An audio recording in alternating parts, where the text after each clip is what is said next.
রাহুলের মৃত্যু নিয়ে এত রকমের প্রশ্ন উঠছে, এত রকমের অসঙ্গতি দেখা দিচ্ছে, মানে প্রত্যেক মানুষের ভার্সন আলাদা আলাদা আলাদা আলাদা।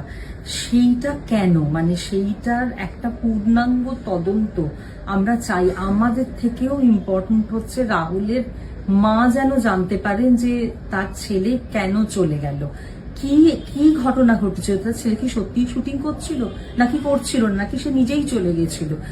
এবং যে চলে গেছে সেই রাহুলের মুখেই অনেক বার্তা বসিয়ে দেওয়া হচ্ছে যে রাহুল এটা বলেছিল, রাহুল এটা চেয়েছিল, রাহুল এটা করতে চেয়েছিল।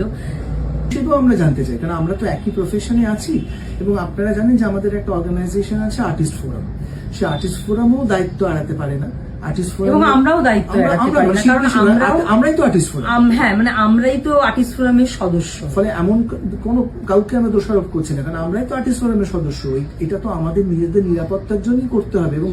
এবং রাহুলের কেন এরকম হলে এটা আর্টিস্ট ফোরামেরও দায়িত্ব খুঁজে বার করা। ঠিক যেভাবে আপনারা জানেন যে টেকনিশিয়ানসদের একটা চমৎকার সংগঠন আছে ফেডারেশন, সেই ফেডারেশনের আন্ডারে যে টেকনিশিয়ানরা তারাও তো সেদিনকে গিয়েছিলেন। তো আমি অনেকেই বলছেন যে আমাদের টেকনিশিয়ান ভাইরা নাকি ঝাঁপিয়ে পড়েছিল, কিন্তু তারাও তো সাঁতার নাও জানতে পারতো, বা তারাও তো ওখানে নিরাপত্তা কি আছে, এই প্রশ্ন কি ফেডারেশনের সঙ্গে এই আলাপটা কি বা এই কথোপকথনটা কি ফেডারেশনের সঙ্গে তার টেকনিশিয়ানদের হয়েছে বা আর্টিস্ট ফোরামের সঙ্গে তার আর্টিস্টদের হয়েছে, যে এরকম যদি কখনো কোনো সিচুয়েশনের মধ্যে আর্টিস্টরা পড়েন অথবা টেকনিশিয়ানরা পড়েন, তাহলে তাদের নিরাপত্তার ব্যবস্থা কি? আদৌ কোনো নিরাপত্তা ব্যবস্থা প্রোডাকশন হাউসগুলো রাখে যখন এই ধরনের কোনো রিস্কি সিনস বা শর্টস হয়?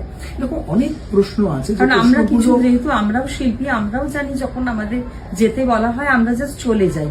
আমাদের দিক থেকেও উচিত নয়, কারণ আমরাও জানতে চাই না যে আমরা যে এখানে যাব, পাহাড় সমুদ্র হোয়াটেভার, সেখানে গিয়ে আমাদের কি নিরাপত্তা। টেকনিশিয়ান ভাই বোনেরাও জানতে চায় না যে তাদেরও বা কি নিরাপত্তা। ফলে মানে রাহুলের মৃত্যু একটা অনেকগুলো প্রশ্নের সামনে আমাদের দাঁড় করিয়ে দিল।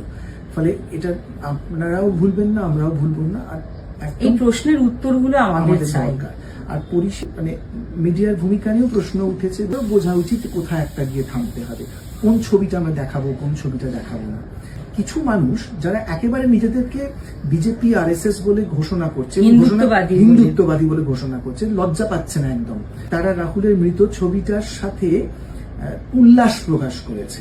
এবং মা ছেলে প্রিয়াঙ্কা যেন জানতে পারে যে রাহুলের ঠিক কি হয়েছিল। এত স্ববিরোধী মতামতের মধ্যে একটা পূর্ণাঙ্গ, আমরা সবাই জানতে চাই, কাছের লোকেরা আরো জানতে চাই, একটা পূর্ণাঙ্গ তদন্ত আমরা দাবি করি।